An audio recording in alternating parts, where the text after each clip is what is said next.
Welcome to the Comic Binge. I am your host, Paul Herman. Today we are being joined by Bills Mafia legend, Del Reed, which I'm very excited to talk about. Comics and cartoons and maybe a little football. Maybe we'll never know.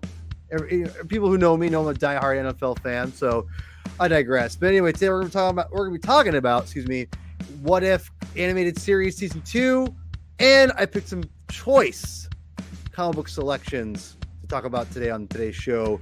But if you haven't already, I'm going to do that whole annoying thing that everyone likes to do on YouTube, which is to say, please subscribe to the show today. It only makes sense for you, if you like comic books and things like of this nature, because it's a comic book channel. I'd appreciate if you guys leave a like and subscribe, all that jazz, leave a comment, select the like button, as I like to say. And today we have a lot of fun planned with Mr. Del Reed. So without further ado, I will bring Mr. Del Reed on himself. Del, how we doing today, sir?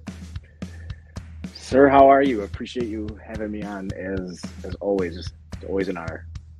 Yeah, well, thank you for making the time, because your life is very busy. Trust me, I know what you do. You do good work. So I know you're a big MCU fan.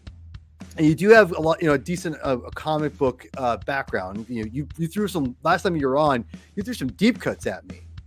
You threw Flaming Carrot at me, and I was like, "Whoa, hold on now! Like that's not something you can just sneeze at." So I wanted to get you back on. I try to mix it up for people. That way, I'm not having I don't burn people out on the show. But I wanted to get you on sooner, but I felt like this would be a good kind of opportunity to talk about the MCU and also talk about some comic books, that's what the Comic Binge is all about, is comic books. So, but I just want for people to know that you were nominated for Bills Fan of the, or no, you won Bills Fan of the Year. Is that right? Yeah. Buffalo Bills fans. That is incredible. Like, just really quickly, talk about that for a quick second. Like, how did that happen? Like, not how it happened, because that's probably a longer story, but how does it feel to be like to win that? Like, that must be like an elation, Yeah, I'll tell you how it happened. My wife found out it was a thing, and just back in August, September, whatever it was, just started going crazy on social media, finding everybody she could, that we knew, non-famous, as everybody we knew, just said vote for Dell, and it actually worked. So it is like the term I keep using is surreal. It's weird and surreal, and obviously an honor. You go to a Bills game, there's 73,000 other people in the stands that could probably be fan of the year. We're all diehards here in Buffalo, but that said, I'm not going to turn it down. And it's just really cool just to be able to represent, the Bills this year during Super Bowl week. So that'll be fun.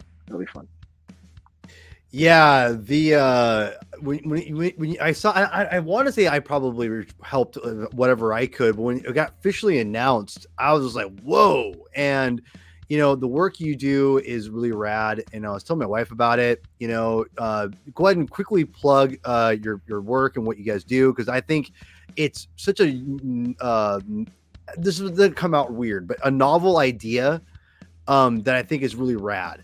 And I don't know anyone else who does what you do, like in that same kind of vein even.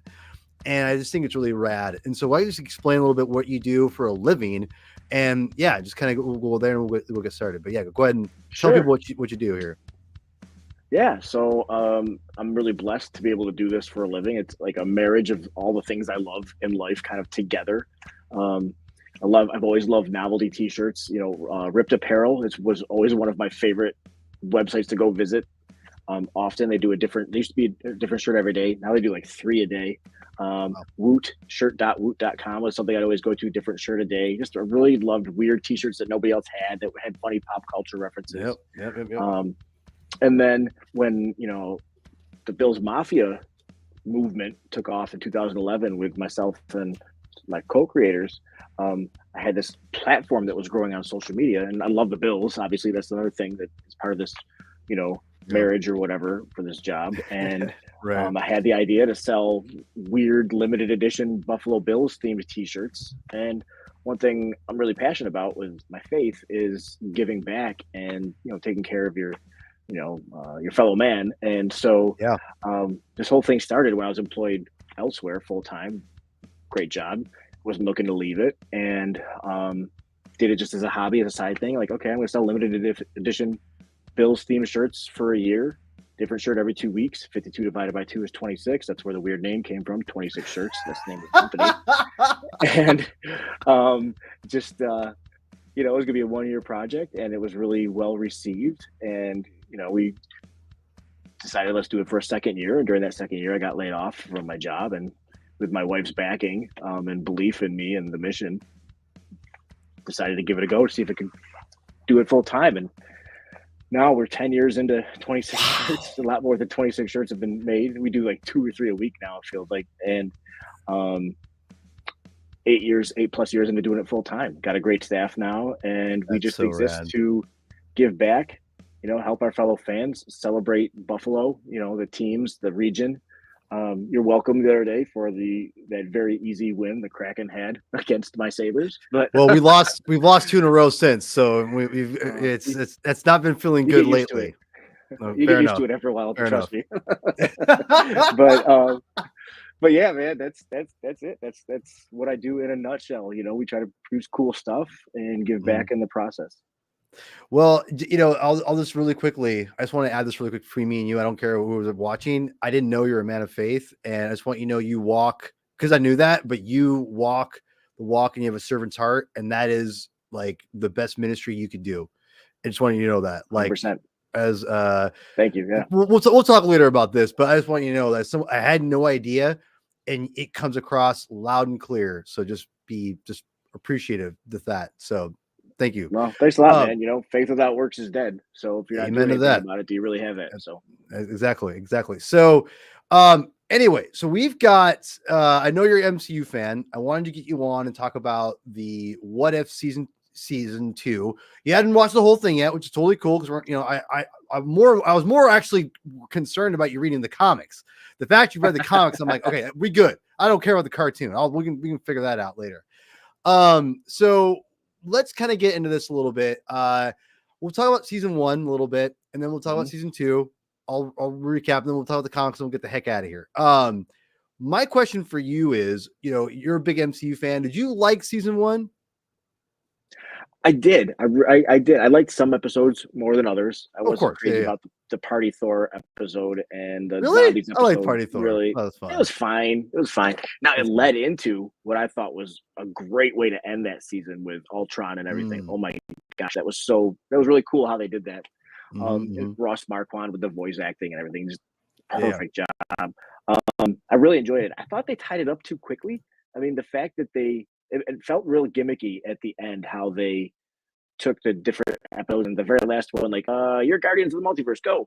And I really felt like they could have done more there. Like, maybe if it was after like a second or third season, then take the very best out of those seasons and then do some kind of epic team up. Now, like you mentioned, shame on me, I haven't seen the whole of season 2 yet, but maybe that's what happens. I don't know. But I really did enjoy it, though. There were some really cool episodes in that What If season 1 for sure. What was your, if you mind me asking really quick, if you don't remember, I don't blame you. But my question is, what was like one of your favorite episodes of that last season or the first season? Yeah, I really loved the Ultron 2 episodes at the end, but I also really like the Doctor Strange one. Like that was really cool. Like was it lost heart instead of his hands or something like that, whatever it was. Like that was really cleverly done, how he's just like, he basically became like like Strange Supreme or Strange what, something like that. I don't know what it was. But you're not right. You're close. Yeah. So but I loved that episode. There's a lot of good ones. Like I said, there's a couple that really stuck out for me. I loved the first episode because it was truly like, I felt like a what if. They took something in the movies and it's just like, meh, and they just tinkered with it a tiny bit. And Peggy Carter doesn't go upstairs; she stays down there. And I felt the rest of them, they kind of like went way off. Like, now what if Hank Pym was really mad, and stuff like that. But but yeah, it was good. I enjoyed all of them, and some more than others. Sure. And like, and they're not all, I think the first season's strong. It's not like overly, I think, super incredible. I think it was solid. I liked it. I thought it meandered a little bit, but whatever. Uh, Before we get to season 2, did you read any of the comics before? Like, I mean, like, did you ever read them when you're like younger, or any familiarity Yeah, to the comics? Okay, all right. So you remember? Okay, all right, cool. not a ton of them, to be honest with you, but like I'm Yeah, sure, definitely right. familiar with the title, and I've read a few. I couldn't even tell you which ones I read back You in know, the day. yeah. So if you collected comics back in the day, I'm curious if you're like me, because I never collected it like every issue. I was one of those people who picked up the comic book periodically. Like I'd see a storyline and go, "Oh, I'm gonna read that," which I ended up buying a bunch of them eventually. But like, it wasn't like I bought religiously, but I would read "Oh yeah, I should read that," and I'd always have Yeah, fun reading them. I always thought they're really cool. I mean, I always ended up buying the Spider-Man ones usually, naturally. But yeah, like I had no idea what it even was, and I bought it from like a 7-Eleven. My first issue of What If Spider-Man married the Black Cat, and I'd be like, what is this? And I kind of realized, oh, it's a like, because Spider-Man never married the Black Cat. Oh, okay, this is what happened. Oh, I get it now, or and whatever. And so yeah, so What If season 1 for me, I liked it. If you go back and watch the review, I think me and Alex from Comic Book Historians, we talked about it. We talked about, we picked up each a favorite issue of What If. I liked it. I thought it was good. I thought it was cool. Setting up the whole multiverse idea.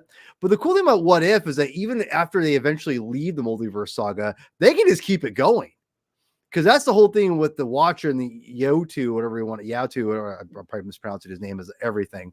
I really liked, I like the fact that it can keep going, right? It doesn't have to be just multiverse saga only. It can do its own thing over time. So, but yeah, I'm with you. I liked Captain Carter. I love that first episode's Chef's Kiss, Hydra Stomper. Like they got the assignment on that one, right? Like for What If, like different variations of characters, make really creative, go creative with the concepts. Super cool.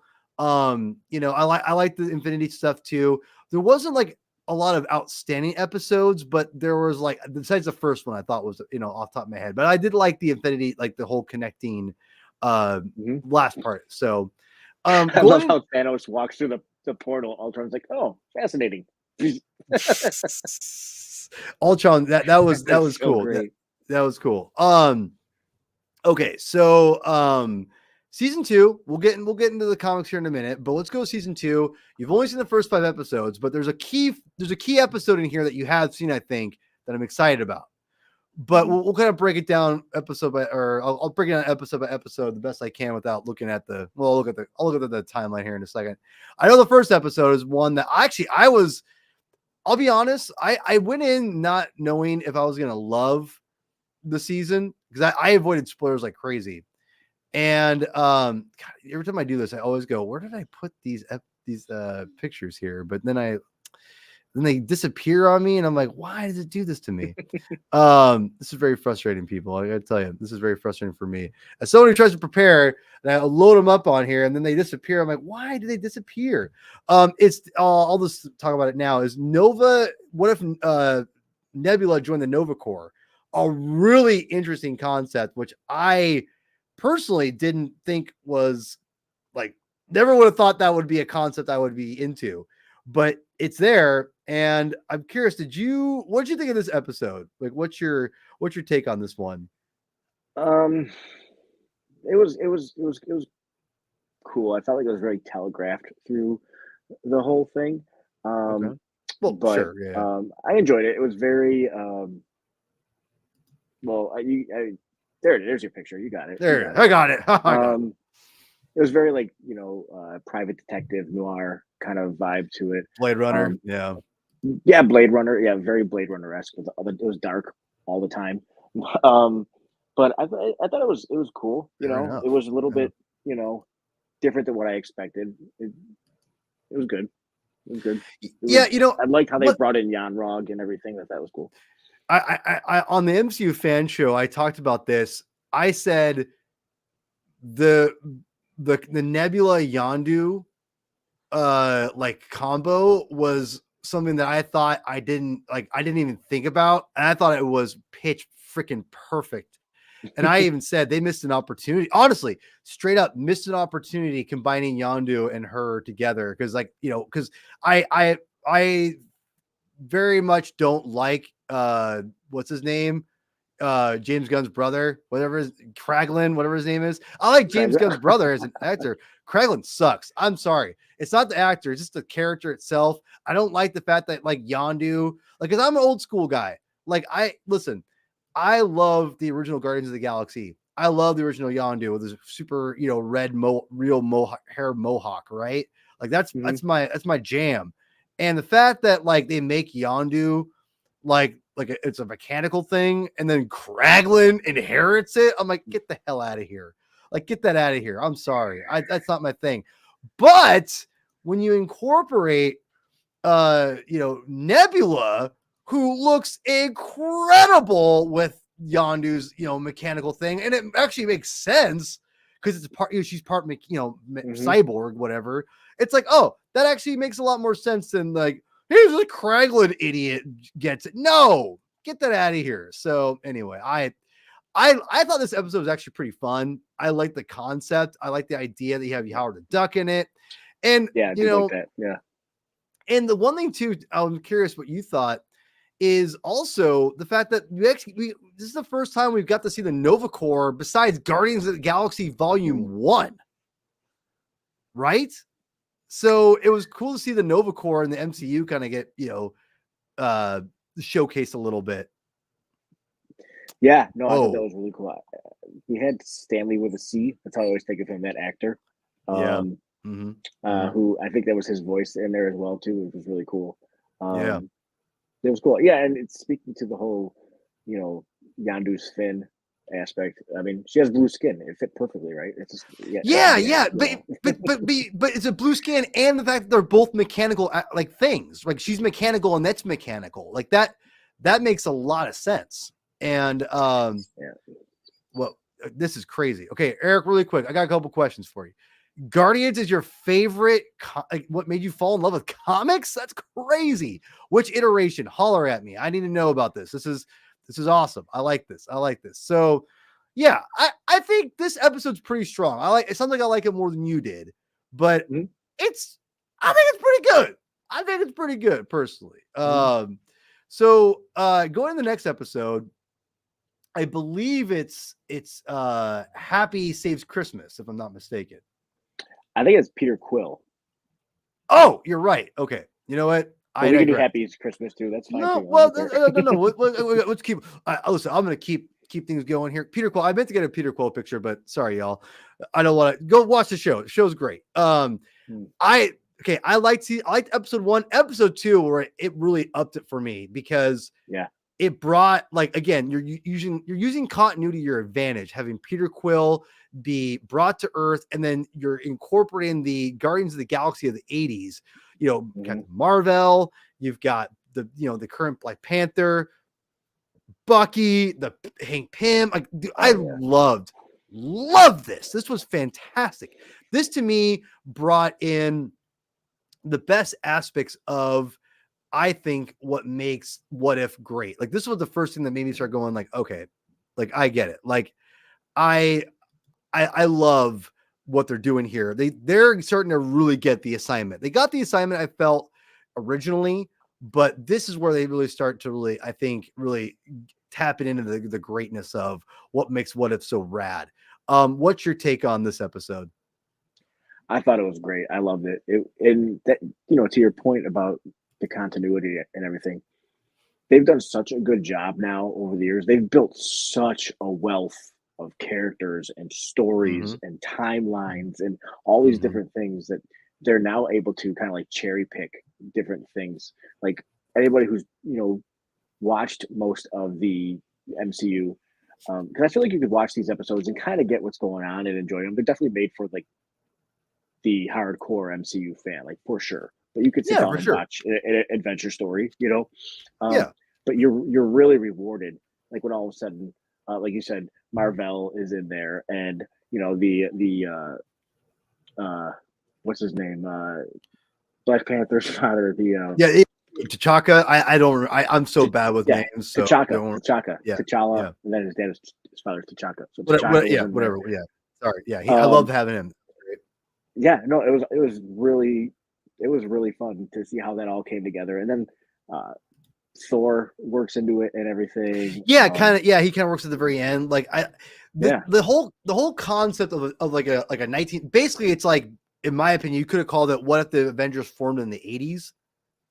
Like that's kind of what I thought would be a better title personally. But with the 1602 episode that comes on later, you really couldn't really, I think, do that. But yeah, I thought this really got, I think, things rolling for me for like really understanding what makes the comic so special was this episode. I thought, with having all those different characters kind of mingled together, we have Bill Foster in there, super rad. Oh my gosh, I totally forgot about that. Yeah, it just cherry picking these little smaller parts. It's so great.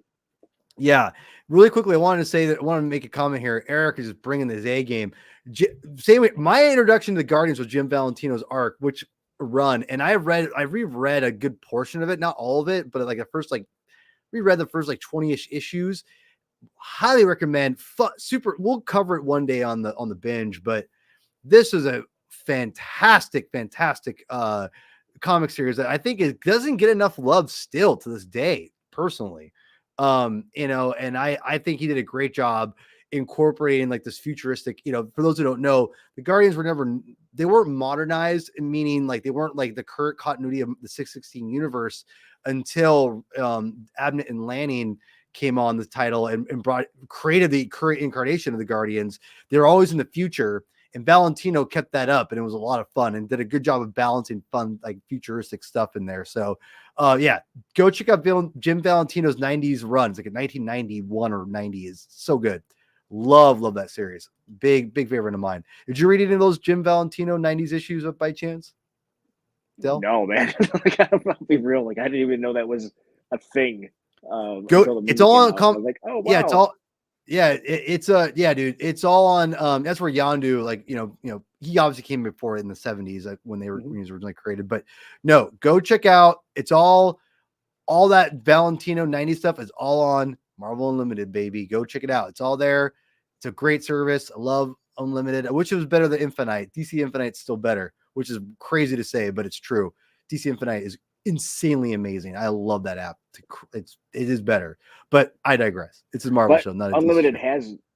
Unlimited has really changed a lot over the past year or so, like where you're able to actually like manage what you've read, and it used to be so locked in. It was very they've really done a good job with the UI. Yeah. That is true. It has gotten better, but dude, if you think that's good, if you ever want to go into the DC, the other side of the universe, it is crazy how intuitive and how easy it is to look for single issue comics. Like I can go Batman 169 and then brings it up. I'm like, yeah, okay, that's pretty handy.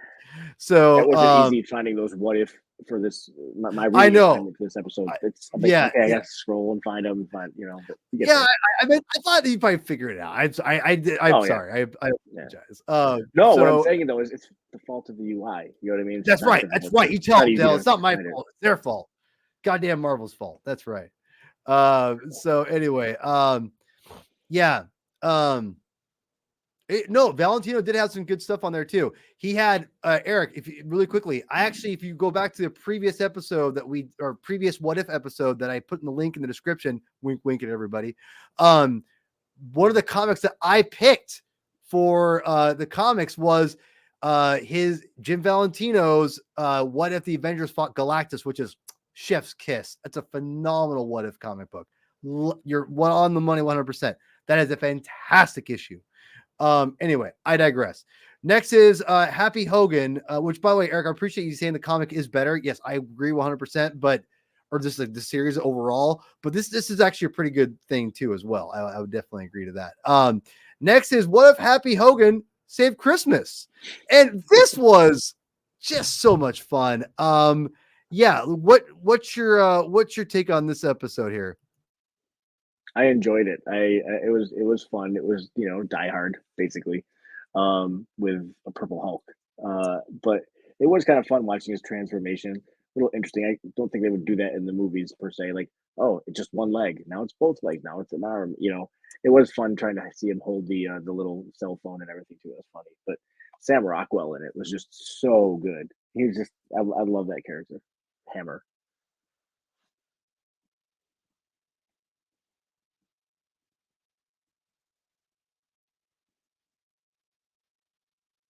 Sorry about that. Had to step away for a second. It's like, yeah, what did I thought say? you. I thought guess you he would wasn't keep like that to going. Oh go. my god! No, you're good. You're good. So yeah, no, it was Die Hard, obviously, and which again, I don't mind that. That stuff's fun, and again, keeping with the what if tradition, it really amps up like the obviously the Favreau, or I say Favreau, the Happy Hulk. Just a really fun concept, like different design, Hammer coming in, like just taking it an off tail that would like just be crazy and going nuts with it. Super fun. Like, and one thing I've emphasized this a lot on MCU Fan Show, is I've been really impressed, especially later on with the episodes you haven't seen, sir. But what I will say is I've been really impressed with, and I think you'd probably agree. And people who are watching, go ahead and tell me if I'm crazy, if you've seen it or not. And if you haven't already, leave a comment, like, et cetera, et cetera. Is how well they compress story in 30 minutes. Like, it is extremely impressive. And this is no exception. Like, they basically do a Die Hard in 30 minutes. And it kind of reminds me of the cartoons we probably grew up on, Dell, because there was a lot of homages to like the cartoons we would watch, and they would compress the same thing. Like, oh, here's our, whatever episode. And then like our Terminator episode or whatever. And it'd be like getting, compressing so much story in like 30 minutes. And there is an art and a talent that it takes to do that much storytelling. And I thought the writers throughout the whole series of this season have done did a phenomenal job of telling stories in 30 minutes. This is what I think the one that really, the last, actually all of these episodes, to be honest, but this is another, no exception. This is a fantastic episode where it is literally like Die Hard in 30 minutes with like Marvel characters and like going crazy with it, which I thought was great. Yeah, no, it was a lot of fun. One thing I want to say real quickly is I don't know if it's more so, but maybe it's the same amount that they had in the previous season. But it's amazing how many of the real actors' voices they get to voice these characters. Yeah, like, right. I mean, I'm looking here on the summary, and in this one you've got Jon Favreau, Kat Dennings, Colby Smulders, Sam Rockwell, Chris Hemsworth, Mark Ruffalo, Jeremy Renner. I mean, like that was pretty impressive. And then the episode before, Haley Atwell, Michael Douglas, John Slattery, Kurt Russell. It's just Lawrence Fishburne, Sebastian Stan. That's something they're only able to do because of the success they've had over the past, and 15 years or whatever. And you know what? I'm going to say this right now too, and I think it's hilarious because Bob Chapek, the ex-CEO of Disney, had that famous quote, right, where he's like, parents don't want to turn on cartoons after their kids go to bed, because they made some comment like that, and I was just like, you're an idiot, dude. Like, you obviously are so out of touch because Dell, me and you, I have zero problems, and I know we're not alone here, that our generation grew up on adult cartoons like The Simpsons, South Park, and like we're used to adult cartoon, not to mention all the anime that's out there. It's like not for kids that people love. I don't watch it, but that's still, you can't like disregard animation as like only a kid medium. It's an adult medium too. Hate to break it to you. And that's why he's an idiot and he's out of a job. But I mean, that's the old reason, but you get what I'm saying. but again, like, this is like, I mean, I could like have no problem watching this with my kid. It's family entertainment. But like you said, like, this is like, to me, this half hour, like, time segments is pretty impressive. They're able to do as much as they have. So, yeah, really, I thought this was a great episode. Before we move on, I'm curious what you think of our dear friend Happy Hulk Hogan here. I like the design. I thought the purple Hulk was cool. Yeah, it was all right. It's funny how this is where what my mind goes. Like, how come he gets to be smart Hulk? How come he's got the same mind? How come he's not going back and forth like Bruce Stop did making for sense. most of Dell, the? stop making sense, I know. please. Shame on me. Come on. But I know. Shame on you. well, they went with purple. I like purple. Little It's bit, different. different. I don't think we've ever had a purple Hulk. No. Well, I think that's why they had to like, oh, well, we've done gray, we've done green, we've done red. And red's probably coming to. I'm assuming. Yeah. Which that's a whole different story. I don't want to get into that. Yeah, I don't know. Red Hulk, Harrison Ford, Anyway, and yes, yeah, great. Invincible was great. Here's the good news, Eric and Dell. I don't mean to be the old grouchy comic fan, but you know what's even better than the animated series? The comic book, because the comic book and the show I've heard are pretty much locked step. So just want to throw it out there. Read the comic. The comic's incredible. All right, really quick. Let's blow through some of these. Next episode. This one I thought was not very good. This is the Tony Stark went to the Grandmaster, and our buddy Sean here, he told me that this one was actually like a leftover from season 1, and it kind of, you could kind of tell it's not the greatest episode in my opinion. No, it's like they spent all the money developing probably 90% of the episode. I mean, they even like put Gamora and Tony in that final episode so weird. Season 1. Like, why? Okay. But just you go meta and you're like, well, I know it's because of this and this. That's why they use them. But it was fine. I mean, like, it's fine. I mean, Jeff Goldblum is hilarious. The Grandmaster and everything. Bro, I didn't even know it was him, and when I heard it was him, I'm like, I can't even tell because he was so different. I didn't think there's no way that's Jeff Goldblum. I swear, that's how kind of off it was. I was like, this isn't that great. So it was.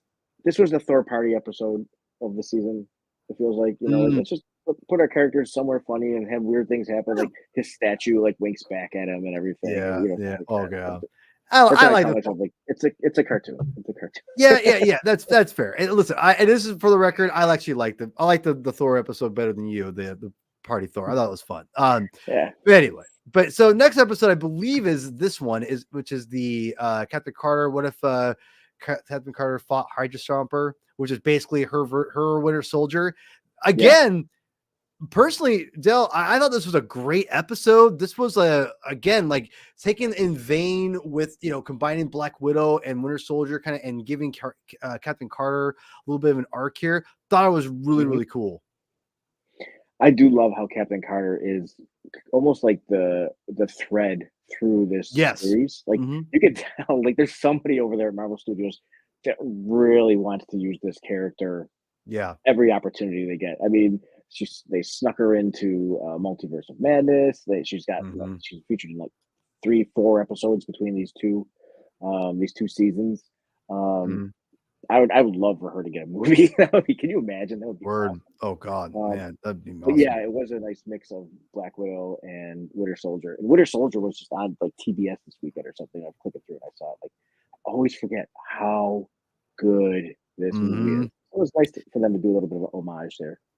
Yeah, it definitely was an homage for her Winter Soldier story, which I thought was again half hour. You got a lot accomplished, and Captain Carter is someone. I mean, I don't think she's gonna make it through the main 616 universe or the MCU 616 universe. What I will say though, I would not be shocked if she ends up in Secret Wars. Personally, I try not to think about Secret Wars too much because I've got so many things I want to happen or that I think could happen. I know. I feel like, oh my gosh. I feel like she could easily be in it. And I think if I'm mistaken, I think you've watched this last episode of you've watched. I believe it's What If Kahori got the power of the Tesseract or whatever. I forgot what the title was, but It is a new character. Did you watch this episode, Dale? Make sure before I go any deeper. No, I didn't. I didn't. I did not. But feel free to speak to it. It's your show. It's okay. Like I said, I've read the synopsis. No, I didn't want I'm going to. Right. So you saw the first 4 episodes because I think that was only the first 4. So you 4 still or 5, whatever it was. Yeah, that was I saw 5. Yeah. Which one did you? Which one? So you saw Nova, Core, Quill, Happy Hogan. Yeah. Okay. That makes sense. Yeah, that makes it. Yeah, because I'm thinking my mind's all messed up. You kind of stopped right at the chef's kiss part of the season, in my opinion, because this episode, I got something to look forward to. Yeah, because this is the best. This is like a brand new character, and I went off on MCU Fan Show recently. This is, I think, one of the best original MCU characters by far. And it's Kahori. It's a whole episode that is, there's no English. It's all subtitles. And it's so cool. And it's basically, just kind of throw it out there. I won't want to spoil too much of it, but it's like like Odin, like takes Tesseract and like stashes it somewhere in a different area, and it gets destroyed through like war or something. Again, I'm just paraphrasing. I only saw episode once, but I love this episode. So was she made for this series? Like there's no incarnation, and Kahori is just a phenomenal character. She basically, there's a whole not going too far. Go watch the episode, people. It's fantastic. She gets the power of the Tesseract basically, and it gives her superpowers. And she basically has to defend like her group of people through the Tesseract power. And then at the very end, gets summoned by, what's it say, Doctor Strange. But anyway, yeah, dude, it's so good. So anyway, Kahori is a new character. She's fantastic. This episode is chef's kiss, super good. I love it. The MCU are created. They're, I think, next to Coulson in Captain Carter, maybe their best character. I think they're maybe better than both those characters, to be honest. The comic books, the 616 comic books, need to bring her in ASAP. Fantastic character. Bring her in. Love it. This is maybe my favorite, one of my favorite MCU things ever. Maybe. I don't know. It's that good. Wow. It's that. I think it's that good. So I won't real too much other than that. After that, we get another banging of an episode, which is it's kind of a little misleading. It says it's if Hela found the 10 rings, and it basically like combines Ragnarok and Shang-Chi. And that is just basically she meets oh my gosh, Wang Wu, and she hangs out with him, and basically gets, she gets banished to Earth like Thor does through Odin, and has to learn like her humanity through all that. And it is just a fantastic episode. And I'll leave this here for those people, for you, Del. It has an ending that you're not really expecting, and it is a great episode. This is, again, back-to-back bangers, phenomenal episodes. I thought this episode was great. If you like Thor Ragnarok, Kate Blanchett too. Yeah, bro. Wow. She voiced, dude. She's hilarious, dude. Like I was really impressed. It's super good. Like, go watch this episode. Like I don't want to like be like, bro, you missed out, but bro, you missed out. This episode's fantastic. So go check it out if you've seen. Showing off, dude. It's awesome. It's awesome, man. Awesome. Go if you guys have, if anyone who's watched the episodes, holler at me. Let me know what you guys thought. Yeah, like definitely. Howdy, Andrew. What's up, man? Oh yeah. See, I'm glad that Twitter like lets people like, show people that are watching. It's great. So yeah, go watch those episodes. Are great. It does have a through line, and it kind of, Captain Carter does come back in this episode, which is the which I think you already kind of knew this. This is through the 1602 episode. Not my favorite episode, not the worst, not the best, but it's fine. It's cute. It's cool. The best part, I would say, is you get a lot of Captain Carter talking to the Watcher in that episode, which is really cool. Oh, it's great. Yeah, so definitely not the worst episode. Not my favorite, but 1602 is fine. Tell me what you all think. Leave a comment, like, subscribe, all that jazz. Hit the like button. But this next episode, I'm trying to think what the next episode is. I'm going to make sure I'm not skipping over anything. Yeah, so the next episode is the Doctor Strange. What if Doctor Strange, basically got to create the universe again? So this is a Doctor Strange from the first season, and he gathers Kiordi from this episode and Captain Carter and says, I need your help. And he's been basically collecting all these different multiverse powerful beings, and he's collecting them to revive his universe that he destroyed. And I'll just leave it at this. You get zombie Scarlet Witch versus Kiordi, which was awesome. And lots of great. This is a great episode again, a great finale. I think again, there's only one kind of episode after you stopped watching because it just goes banger after banger after that, in my opinion. So, definitely go check these episodes out, man. I think you're gonna love them. I think they're great. Can't wait. This has maybe the best ending of this. This to me, if you know What If comics, this is a What If comic ending, in my opinion, 100%. Go check it out. More interaction between the Watcher and Captain Carter. Great stuff here. Loved it. Fantastic episode. Tell me what you all think if you haven't watched it. But yeah, to me, Kiori is the standout in this season, and I think again would love to see her show up in Secret Wars. Probably won't, but I think she should show up in either in the MCU, in the Secret Wars, or give me there in the comic book series. I think she's a great character and would be great to put in this. So, Del, go get on this, man. Get on this. I'm on it. Yeah, the Secret Wars is going to be about 6 hours long, based on all the things we want to see in it. That's the only problem. Well, I mean, considering Majors is out, it's Kang, and Kang Dynasty is being rumored to be like retooled, you could be Secret Wars Part 1 and 2 at this point. So, I mean. Yeah, I guess you could the way they ended Loki. They could just be like with Kang, but Loki's so good. Loki's I so could good. talk for hours on that. It's like, speaking of tangents, holy cow! Yeah, seriously, Loki season 2 is phenomenal. It's so good.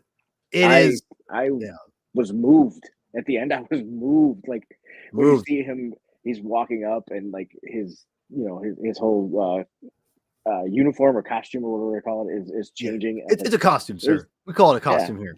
Okay. But it was so great. What a great moment for that character. Full circle. That first episode of the first season is called Glorious Purpose. The last episode of the second season, Glorious Purpose. That's what makes me think like there's not going to be a third season.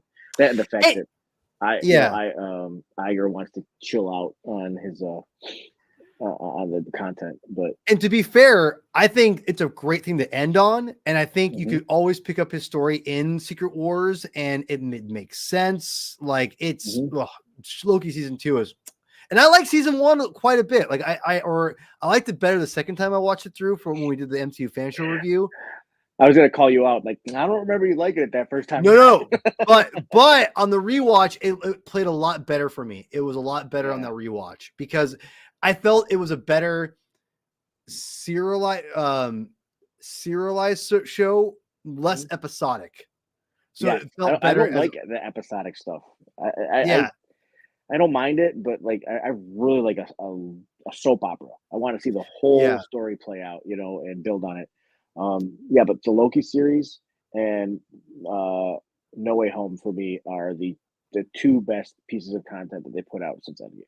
Like, No Way Home. I rewatched that when I got COVID a few weeks right before my birthday, and I rewatched No Way Home on 4K, and it was so good. That movie, I'll always say this about No Way Home: it has no right being as good as it is. It has no right. It's you know what? It's like Endgame, where it felt like it was just total fan service, but it was done in a way like I don't care. Emotional weight. I don't care. Yeah. Give it. Give it to. It's so good. The emotional weight that they get out of that, and it like I said, it has no right being as good as it is. It has no right. It's a legitimately good movie. Legitimately, Oh my gosh. it's It that. lived up to the hype too. Like it was like everything I was and dude, just a real quick message, Yeah, sure. or a shout out or whatever. Like Yeah. your 4.5 hour or 4 hour episode that you two did for that, like it was so good. Like I had no when I opened up that episode on my feed, it was 4 hours. I was like, all right, let's go. I mean, that was my whole week to and from work. That whole Bro, week was you two going back and forth. It was you know, like thank you for your service. Like that's a fanboy. dude, That was that means fantastic. okay. First of all, yeah, that means the world to me because one, like anytime someone praises you, like you gotta just be humbled and thankful, which I am 100%. But the hilarious thing is, I know how you feel because I do the same thing when I get those same podcasts where I'm like, oh, it's like all right, I'm gonna dig on this thing for a while. So I know exactly, dude, the fact I just love that's for you. We were able to do that for you because we even said like this is gonna be a long episode. We had no idea it was gonna be 4 hours, and to Sean's credit, he never like tried to hurry. He wanted to give it he wanted to give it its due, and he knew as a giant Spider-Man fan, he's my favorite fictional character of any universe ever. And I've read a lot of Spider-Man comics. I haven't read all of them. I've read a lot. I've read a lot. And which is, I mean, I went chronologically for those who don't know. I went back and it's still ongoing. It's an ongoing project. Before my daughter was born, I went through and I said, I'm going to read every Spider-Man comic chronologically. So that meant like reading comics that came out like 30 years after Spider-Man was created that fit retroactively to then. So I read like Amazing Fantasy 16, 17, 18 by Kurt Busiek, Untold Tales of Spider-Man intertwined with the original Stan Lee, et cetera, et cetera. And I've read up until the 90s to put it in perspective. So I've read all of Marvel Team Up. Yikes! You haven't got into McFarlane's yet. I just got into McFarlane and David Michelinie. Like it's been like 3-4 months since I picked it up again. But like, and mind you, I'm going through like Spec and Web of at the same time. So we're going like, I just got through I got through Conway's. He did like a little Jerry Conway, legendary Spider-Man writer, did like a weird little gang war like that went in between Web and Spec, which was, by the way, fantastic. That was a underrated comic. But David Michelinie and McFarlane are just going through. I'm the Silver Sable, like Assassins something Creed. I forgot what the hell it's called. But it's interesting. I'm just in through there, and but anyway, I've read that up till then, and plus not including all the Spider-Man comics I've read from like since whatever. You know what I'm saying here. I've read a lot, and so anyway, Spider-Man is my favorite character. So Sean knew that No Way Home was going to be just a banger, there's no way you're going to shut me up about that episode. and I'm glad people, I think he said that's one of our most downloaded episodes, and I'm glad we got a good response, and thank you for the nice things you said. That makes it, it sometimes can be hard to schedule everything, and you saying that like makes me know it's worth it. So thank you. Yeah, man. It's not flattery, man. I'm just speaking truth. It was great. I appreciate it. I appreciate it, Dill, man. Appreciate it. All right. So we went through the cartoon, which is cool, but we got some recommended reading. This is all on Marvel Unlimited, which, as Dell had said, it's kind of hard to find. I should have told you this before. I apologize, Dell. This is you can find these on Marvel Unlimited. If you want to get to the first issue we're going to be talking about, which is the What If, again, I don't even know the number of it. I'll have to look in again. I apologize. Is it issue 18? 10. Issue 8? 10? 10? My eyes are so bad. This is issue 10. If you want to find this issue, it's on What If Volume 1, issue 10. What if Jane Foster had found the hammer of Thor? And the reason I picked this issue in particular, because I want to show you and the audience that What If had a power, that a lot of things that happened in What If would end up happening eventually in the comic books. And it never was purposeful, but these writers had ideas that they were so good they had to eventually come into play. And this eventually happened, as we know, in Thor: Love and Thunder and the original great Jason Aaron run that we got from, which, by the way, I'm not a big Love and Thunder fan. And do yourselves a favor. Don't go, Love and Thunder, whatever. Go read the comics. The comics are so good. It's a great run by Jason Aaron. And I really think that you owe it to, if you like the Love and Thunder movie, you owe it to yourself to read the original comics, because his original run, and I think, is such a better story, in my opinion. I know I'm biased, I love comics, but oh man, you're giving me, sorry, Spider-Man team, Marvel team up, homie. Those issues are fine.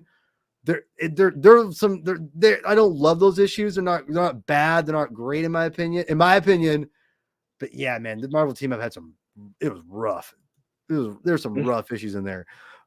Anyway, but without spoiling too much of this comic, it's a fun comic. I love how much how much compression is done in old comics, Del, because when I read these old comics, I'm like, I forget how compressed they really are. They put like 3-4 issues in one issue in this, and it's kind of impressive what they do. It was a long issue, yeah, for sure. Because this is 30. This is a giant size. This is like 30. This is 30 pages of story. Yeah, which is a lot. One of the things, what I love about these older ones, even into the 80s, like, is the exposition they write into the dialogue. It's just like, now that I'm hiding around this corner, there's no way that he's able to see. I don't know why it's like that's so I don't want to say romantic. I can't think of the right way to describe it, but there's something just nostalgic and fun.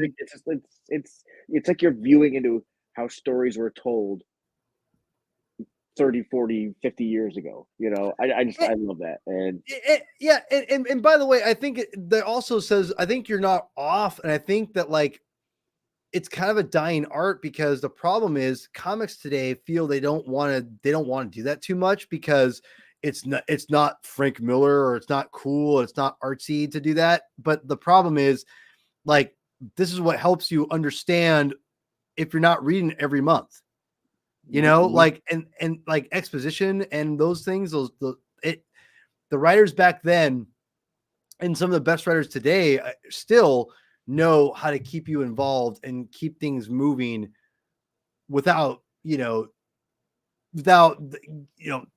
able to go back without being over the top, which this is obviously over the top. There's a lot of over the top exposition in this too. I'm not going to lie, but it's still great.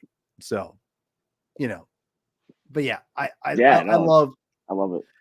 I thought, like, I actually thought this was a really creative story, even though it's a little, misogynistic, I would say, maybe at the very end. I would just kind of just throw it out there. It was like, I was like, almost all the comics that they're putting out back then are, like, you just read through early Avengers, and Wasp has done like this complete airheaded.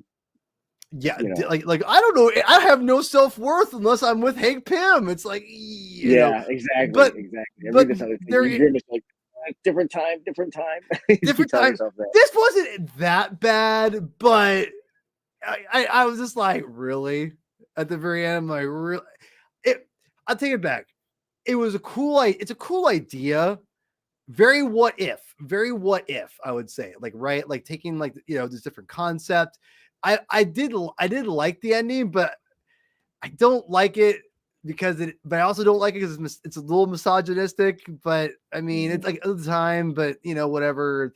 But yeah, remember, I'll just say this for those who don't know: go read the comic. It's fun. The only pass I'll give it is that Odin is eternal. So it's like, he's not really. It's a little different. It's a little different. Yeah. But still, like, he's eternal, but he's old. That's the weird thing. It's kind of like they're old, but they're not old.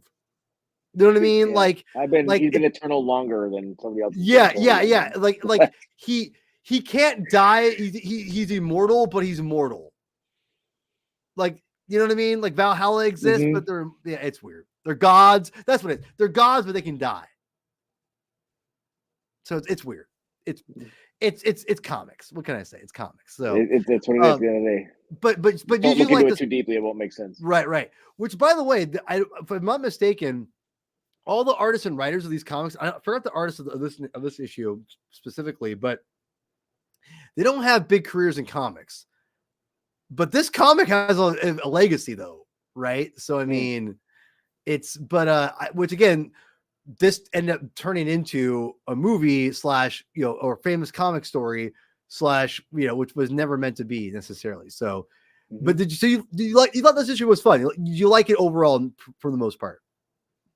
Oh yeah. I thought it was really fun. It's the Donald Blake aspect of Thor, which I know isn't in the movies and everything. That worked well into it. It did. Yeah, it was fun. It was fun. There was like you mentioned, there was like 2 or 3 adventures. It felt like in this one story. I love this. The men from Saturn. They show up like they're like, oh, we're talking about misogyny, right? It's like oh, if she's strong, imagine what the Right. men are like. It's like. Oh, I know. Yeah.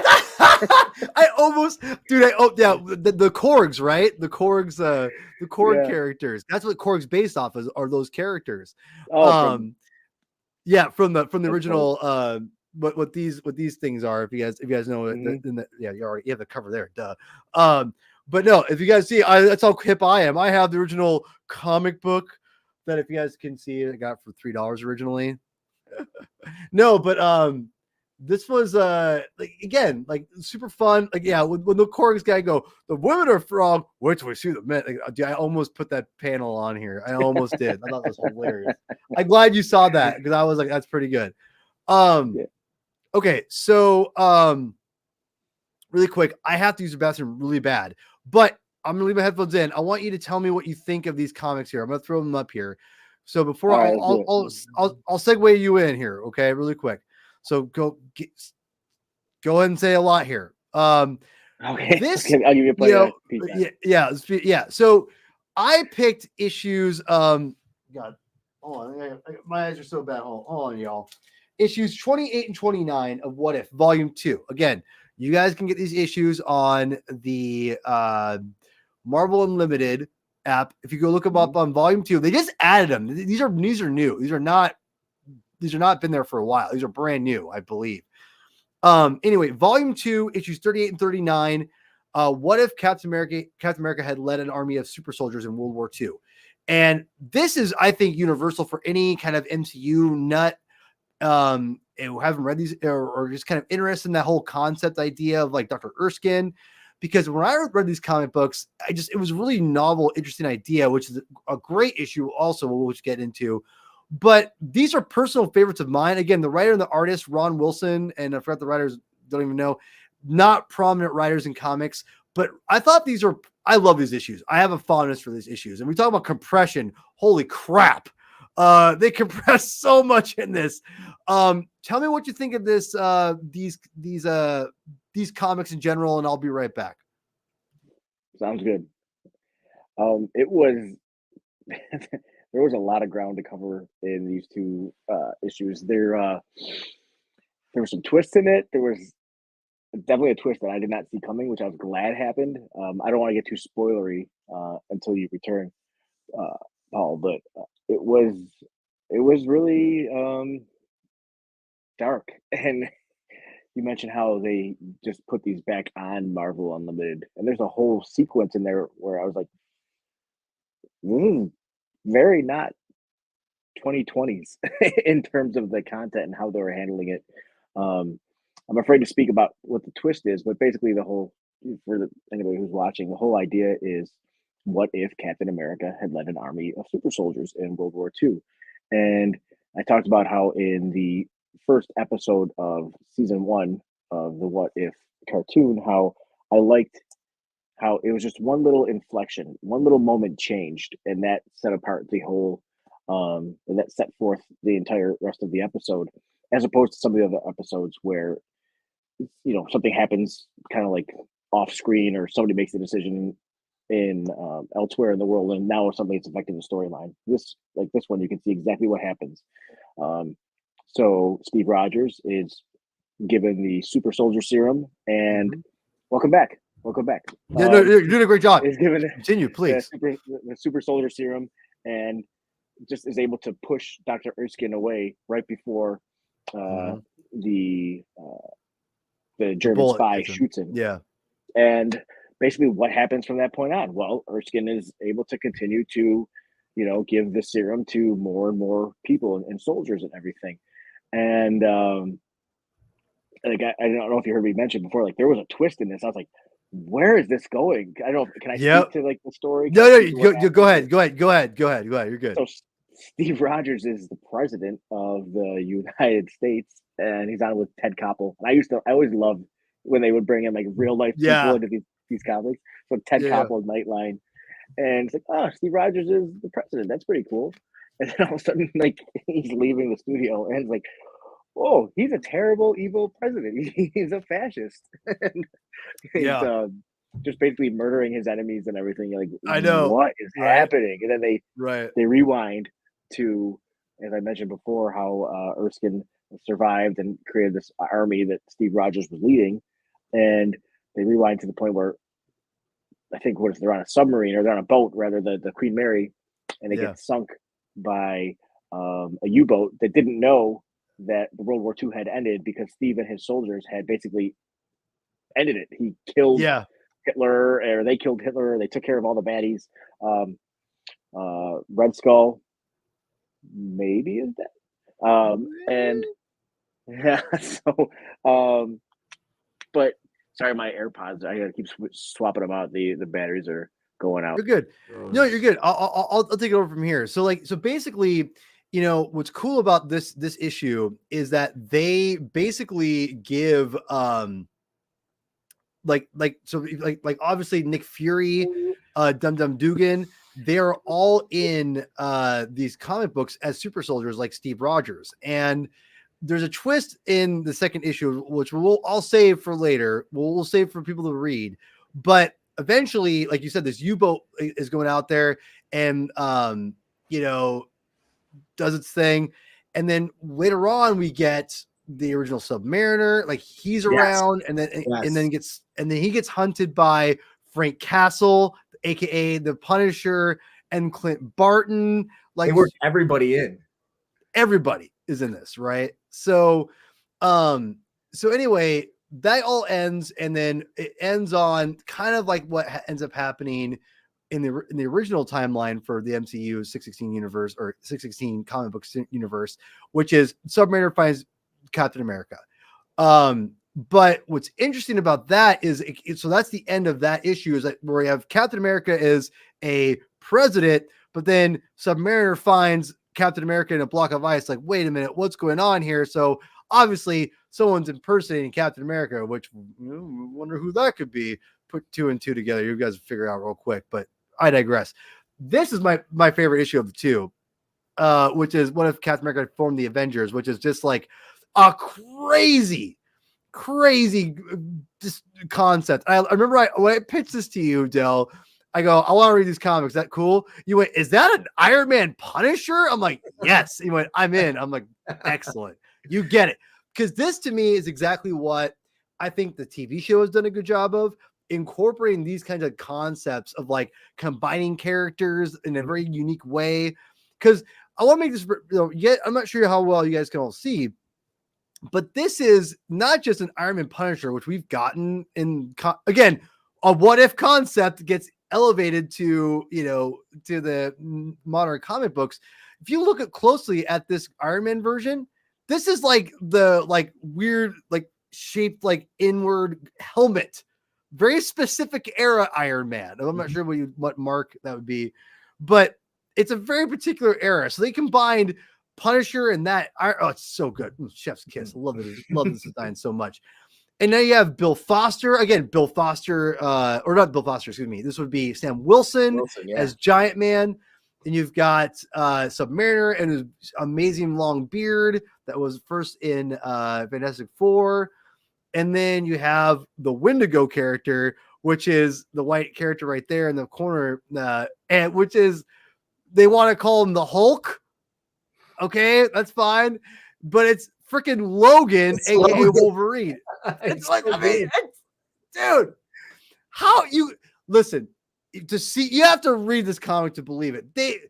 They compress like 10 issues in one issue in this. And I think it's brilliant. I think this comic it's so much fun. And they go through like, and because this happened, I don't want to spoil too much. I don't think I should, but like they get the idea of it. Like now there's no Fantastic Four. Now there's no Hulk. Yeah, right. Yeah. It's so like, oh, how about, like it's already weird. Like now they're just making it like extra weird, Yeah. Logan. It's Logan. Yes, dude.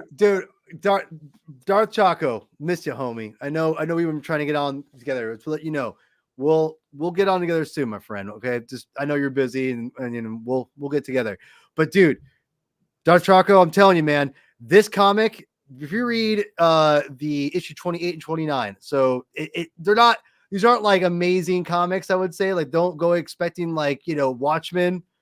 For the record, okay, those are not those comics. These are fun comics, okay.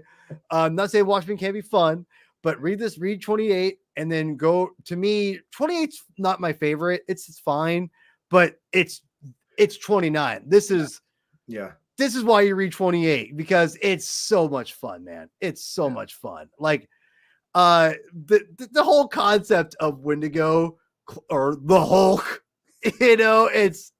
it's so good. Like, and to me, this is what makes What If so good. Are these comics that do such a great job? Like, it's so good. Oh, thank you, Eric. You're blowing me away. These comics, man. What if Volume 2 has some bangers, man? I prefer Volume 2 to Volume 1 personally, but maybe that's because that's my era. But I'll just gotta say this. I'll eventually do some more What If comics. All I gotta say is, what if Spider-Man kept his cosmic powers? Enough said. You read that comic? Chef's kiss. So good. And what if Spider-Man kept his 10 arms? Oh, so good. So good. So anyway, I'm going crazy. This is 22 pages of pure just balls to the wall. Fun, just pushing the story for it's so good. It's a sandbox. It's like these writers or like this team is given like a sandbox. Like, here's all the toys. Do whatever you want. Take the arms off of these He-Man figures and put them on these ones. And exactly. And like, just have fun with it. Go ahead, put He-Man, in the Transformers Metropolis or whatever the guys think with like all the different things. It's like, and have him be king of the Autobots. But why? Exactly. And have it be awesome. Yeah. Right. Yeah. So it really is like watching your childhood like expressed in an art form. Eric, I haven't read that comic, but I know the comic well because it's a Rob Liefeld cover. So I know I have the comic too in my long box.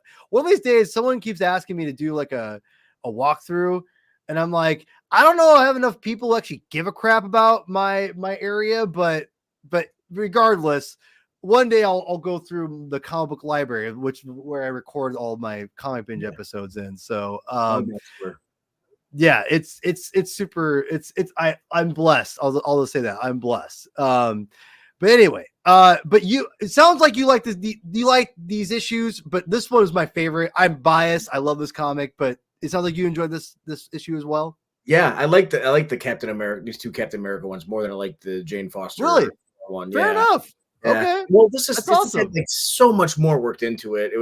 It went down a dark path. I mean, they were putting African Americans in concentration camps in this. Dude, word. I know. I was like, damn, homie. Like, what am I reading right now? And it had a great redemptive arc. For society in it, and but like it was, and they even struggled with. I think it was Frank Castle was struggling with the fact because he had been raised racist for so long, and Captain America says he's not a black man, he's a man, which I thought was amazing. All I see is a man. Great line too, right?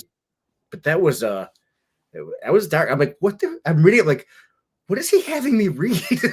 Like, what is I do right? Like, and this is where like, and I've said this before, and the comic book medium doesn't get enough credit of the types of stories you can tell. There's so much versatility within the medium that people just don't give it credit. Like because you could tell a very decompressed, like artful, like, and I mean this without being like facetious or sarcastic.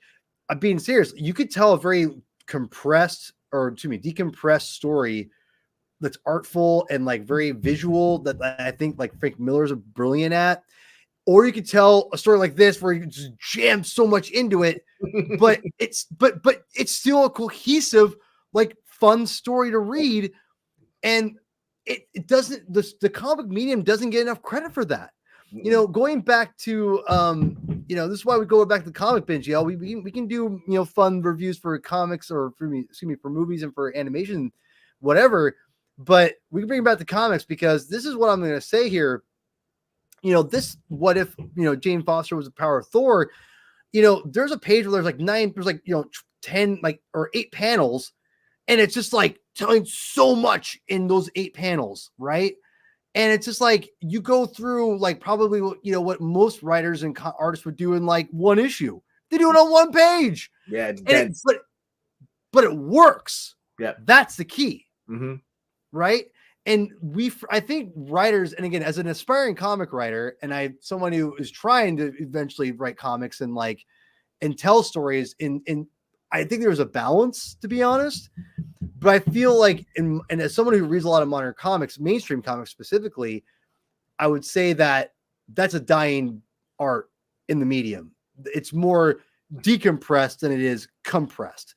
And I feel there's got to be a happier medium there, not just having, you know, let me just put 3 panels on a page, and like, it's like, yeah. That's one thing I've noticed between like this and like more modern comics. Like when we talked about Kang a few months ago and everything, like there's so much, it's beautiful, but so much of these like spreads it's like a spread of a, you know, just like just beautiful picture and like a couple different things. And like, oh, okay. And then I can turn the page, you know what I mean? And in these ones, it's like, okay, here's a lot of information. We're going to get through it and you're going to enjoy the story. But like, it's like so much story in those 30 pages of this one. It would have covered probably 6 months of comics based on. Probably. No, honestly, it probably would. And not only that, and by the way, I love that King. I mean, you know, I love that King story. The crazy. Awesome. It was awesome. Yeah, dude. What's crazy? You bring up a great point. That there is that issue itself. Like that's one of the better ones, I would say. That actually has like some like compression. Like it's not just like decompressed story. It feels like a good balance of like. And that's where I think comics can be cinematic and be fun, and that's what people have embraced more than the compression. And I feel there's a balance. I think that Only Myself to Conquer, the King story that I made you read, which again, go read that comic. That's a great comic.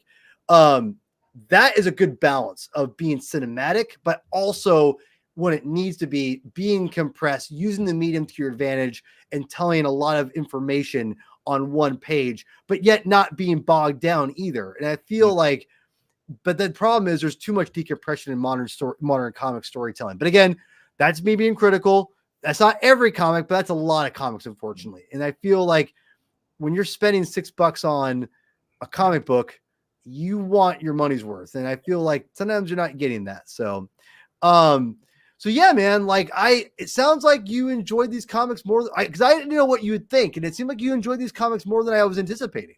Yeah, I enjoyed it. I mean, I'm a huge Captain America stan. Like he's my favorite character. It's you know, not close. I mean, in the movies, you know, there's Thor as well. Those two are my two favorites. So obviously Endgame blew my mind at the end there, but like, but yeah, so anything Captain America, I'm gonna soak it up. I enjoyed it. I love, like I said, taking the Skeletor's arm and putting it on He-Man and just, you know, putting Sam Wilson into, you know, Hank Pym's technology, which is so cool. You know, Wolverine, you know, Iron Man, Punisher. That was awesome. Frank, it was really cool. I loved it. So that stuff alone, like the story was cool. I feel like that could have been a longer arc for a story. Oh, for sure. Right? Yeah. So much. There's so much there. I mean, that would have been a sweet movie, to be honest with you, or a couple movies, but it was just, or a series maybe. Yeah, I'm wary. I'm wary. Secret Invasion's got me so nervous on some of these like series, but like, but yeah, it was great. I really enjoyed it. It was different, outside the box, and it had a story to tell. So that was really cool. It did. And I think the cool thing about it is, you know, when a writer, and this goes for like the animated show too, when you can get not just the story right, but get the characterizations right, even though they're different versions, but still get their voices and their characterizations somewhere in there, that's pretty impressive. And I feel like Captain America's the same Captain America here, but I feel that there's some great lines. Like I love when Punisher's like, you know, are you gonna let a black man join our team? And he's like, all I see is a man. Like I mean, like it was, as a kid reading that, it was again really cool to kind of see, you know, I got to see it in a very weird way as a kid, racism, but also someone like Captain America, a role model, being like, yo, all I see is a man, like get the hell out of here, you know, and he's going to join our team. You can get the F out, you know? And I love that. Like that was really cool, like moment to read as a kid. And I remember reading that again for this show, being like, oh yeah, I forgot about that. Like these are some like really fun what if stories, and volume 2 has lots of fun stories, and there's some good ones. There's some bangers in there. Like what if the all different X-Men didn't exist, written by comic book legend Kurt Busiek. Chef's kiss. That's a great issue. That's on Marvel Unlimited too. That is, if talk about deep cuts, you want to read a great deep cut, read that. That is like that's so good. I love that comic. That's one of my favorites. Volume 2's got some bangers, man. It's got some of my all-time favorites. So go check out Volume 2 of What If and go read some of those. Like this is all on there. So go check it out. Dell, I went a little longer than I wanted to. I apologize. I wanted to get it under an hour, but this was a lot of fun. I gotta get you on sooner. I know you're busy. You're a busy man. I don't think I've said no yet. So like you haven't. Yeah, no, I will try to check in. If you want to read something, if you have an idea, like you holler at me too. Like I will, whatever you want to read, I'll read for you, up here. So just know that. So that sounds good. I did find Flaming Carrot on my my library app. The I forget the name of the app. No, I have you covered. I got you covered, because you know what? Thank you for reminding me. Hoopla, y'all. Hoopla. It was either on Hoopla or the other one. There's another one that we have on our local libraries here. But fair enough. Yeah. Okay. Yeah, it was on what's the name of it? Libby. That's another one. So Libby's has comics too. Oh, cool. Yeah, okay. I think so. Or maybe I saw it on Hoopla. I don't remember. But Libby and Hoopla are very similar because they both do like movies and stuff like that too.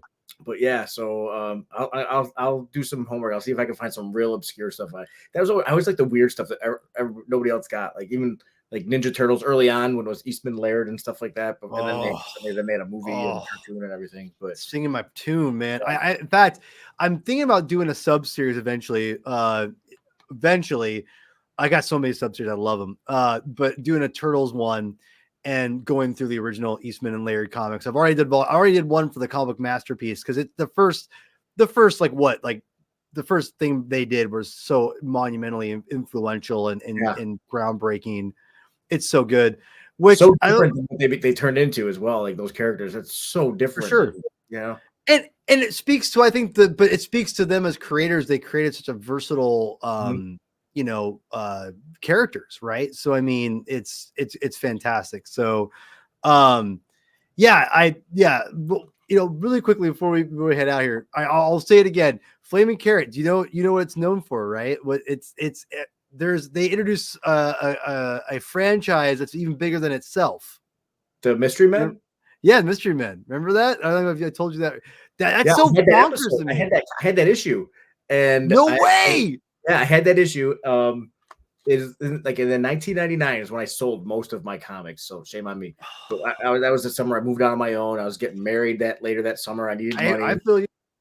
And ironically, my Masters of the Universe movie adaptation is the one that did the best out of all of them. But it was great because it was the movie, but it had like the normal characters in it. They weren't dressed up like a Dolph Lundgren in a Speedo and a cape. But that Flaming Carrot issue I had with the introduction of the Mystery Men, like they're first introducing the Mystery Men. Yeah, the first appearance. Yeah, I sold that on eBay. That that might have outdone the Masters one, but those two like were a nice little cash influx. But I felt bad, but at the same time, like maybe I knew deep down there's gonna be smartphones eventually. I'd be able to read them again. So yeah. Hey, you know what? Do you read comics on your phone or on your do you have on your computer? Where do you read your comics at digitally? Usually my phone or iPad. iPad's yeah, nice. iPad, dude. iPad, listen, y'all, get a tablet, get a cheap tablet because tablet reading on comics is phenomenal. It's such a I love it. I prefer physical personally. I'm a physical media guy, but dude, reading comics on tablets ain't bad either. I did that for years because of money issues. So it's amazing. I don't know how they've done it, who they employed. And you talk about the DC one. I've only used Unlimited, but the way that you can swipe from panel to panel on a page is just it's amazing. It's really cool. So it's actually enjoyable, and it brings almost like life to these pages more so. Like it zooms you in, and they for sure. And the fact that they've taken issues that are like 50 years old and they put the time into actually like making sure the story's being told correctly on some random page of some comic, that it's a fun experience. I actually really enjoy doing it. Yeah, no, it's weird because I used to be all about panel to panel when I was reading digitally, and I eventually got more into doing the physical because as I started running to write my own comics and do those things, like I started researching and I started realizing I'm losing a little bit by, even though I redid this back in the day too, but you lose a little bit of the art of the page layout when you do panel to panel, but at the same time, you could do I love that there's a feature where you could do either one, but you can do what full page, layout first, then do panel to panel. Yeah. But I like to do, when I did it, I like doing panel to panel, then it goes out and shows you the whole page what the artist was giving you, which is, I think is totally legit. So, but I double tap it, it zooms out, and I love that. Oh, so good. And that's the thing is I do think that, but at the same time, panel to panel is its own way of telling a story too. And I don't want to undermine that by any means. I do personally love that. I love that for a long time. So, digital comics have a place and are important for comic books. And I don't, for those you hear me always talking about, I have so many physical comics around and I read only physical mainly. I want to make that very clear that digital comics are incredible, amazing, and I think they're so important. And I totally endorse reading digital, and people should read digital if they want to and prefer it or can't only do it. It doesn't matter. It's a great way to read comics. So make that very clear. So anyway, Del, this is awesome. We'll do Flaming Carrot. I think that's I think that's a good idea because that's gonna be a lot of fun. I got to reread them. We're going back 25, 30 years now, so I got to reread them. And homie, these are 25 years, ago. I mean, 20 years ago, whatever the hell it is. So you're not doing too far. Maybe what we should do is do a Mystery Men review / Flaming Carrot where they're introduced. You can do that episode or that movie, and then that. Yeah, that'd be fun. Maybe that's what we'll have to do. We'll do a comic books at the movies, Mystery Men with you, and then we'll do a Flaming Carrot with do a little tie-in. That'd be fun. So love that. I got it in 4K a couple Christmases ago, and I haven't rewatched it yet, so it's a good excuse. So, all right, Del, man, you have been awesome. I really enjoy it. I know we have so much in common, which we have more in common than we realize. We'll talk about it in a second, but I love your passion for football. When you followed me, I saw your Bills Mafia name. I was like, that's interesting. Bills Mafia. And I look and I'm like, geez, you got a zillion followers of Bill Mafia people. And I'm like, you're legit football fan. You love football. I can get behind this guy. And then I was like, oh, okay. He likes the MCU fan show. Okay. That's where you follow. Okay. And then got you, one thing was another, and we're buddies now. And you've been so gracious with your time, and you're even better. I could tell a generous person with what you do for a living. So, if you're just now tuning in, go fast forward to the beginning to hear about his awesome story. Yeah, man. Hope you win. Are you in the running for like fan of the year? Is that what you're in for? Yeah. Thursday before the Damn. Super Bowl, NFL Honors, they announced the NFL Fan of the Year. So it's one of us 32 team fans of the year. So we'll see. I mean, if it happens, because they have like voting going on. Like if it happens, cool. Like Buffalo Bills, that's kind of my little fiefdom where I like to hang out anyway. So if anything happens on top of that, fine, awesome. But like, already like. It's already surreal and crazy and amazing and cool. So whatever happens from this point on. I gotta say is, man, someone who follows NFL religiously like myself and loves the NFL and loves the game of football like immensely, like legitimately, like no joke. Like I love the game of football. Like I could go for hours about the X's and O's. That's my favorite aspect of football. But as someone who follows football, as much as I do, and seeing your team kind of like go through the ups and downs, the fact you guys got the second seed, by the way, it's just nuts. Like I watched that game being like, I was so happy for you. I just want to make like, I love the Bills, and I like Baltimore a lot too. So it's going to be when you guys if you guys end up playing each other, which I think you probably will, it's going to be hard for me, but either way, whoever wins that game, I'm going to be rooting 100% for the Super Bowl. So just make sure. I do hope you guys do make it, but yeah, well, thank you. But we'll see. It's Bills are dealing with a lot of injuries this week. Their defense is decimated, and they're coming up against a pretty good quarterback. So we'll see. Yeah, but he's. I don't want to get too in the front of the weeds on this, but we're going to do an NFL episode like one of these times. Maybe we'll do like let's do like an NFL season preview like in August. Oh, dude, I need to do like I want to do like a football, like I want to take the binge into like a branding and have it be like not just like comic binge, but then like go off to like do football binge or music binge. Yeah, football binge. Because like I love. Let's go.